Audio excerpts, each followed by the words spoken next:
when I was touring with Sammy Davis Jr. one time, he said, we're going to go do a show in a prison in Reno. And we went there, and there was this priest, Father Dave. He looked like he was from Central Casting, real handsome young guy, and he was a priest. And so Sammy and I did the show.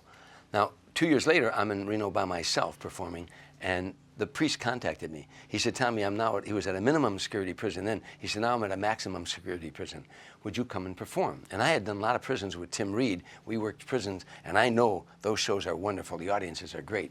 So I went there, and he said, they haven't had entertainment here in like 20 years. He said there was a riot one time during a show, and they ended any entertainment. This is the first thing we're bringing back, comedy, and we're hoping that if it works good, Father David talked the warden into it. He said that they'll let us bring more entertainment. So all the old cons were telling the young cons, don't start anything, because we want this to continue.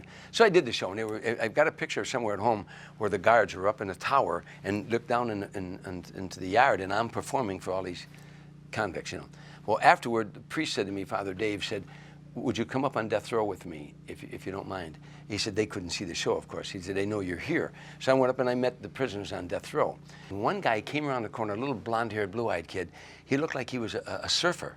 And the priest hugged him and said, how you doing? And he said, I talked to your mom and dad and such and such. You know, when the kid went away, I said, Father, that boy, you know, blonde-haired, blue-eyed boy, he looks like a surfer. He looks like he should be in a Frankie and Annette movie. What did he do? He said, he murdered a 12-year-old girl and a 10-year-old girl. And he raped them and he buried them in a shallow grave. I said, Father, you're a priest, but you're a man too, you know. He said, Tommy, those two girls were part of my parish, and I actually said the Mass at their funeral. I gave them their first communion and I baptized them. He said, and I said the Mass at their funeral. They were like daughters to me. I said, with that, you put your arms around that despicable human being? He said he was just judged by a jury of his peers, and he's soon going to be judged by his God. He doesn't need my judgment also. I said, that's why you're a priest and I'm not. But another lesson I learned along the way. This is a lesson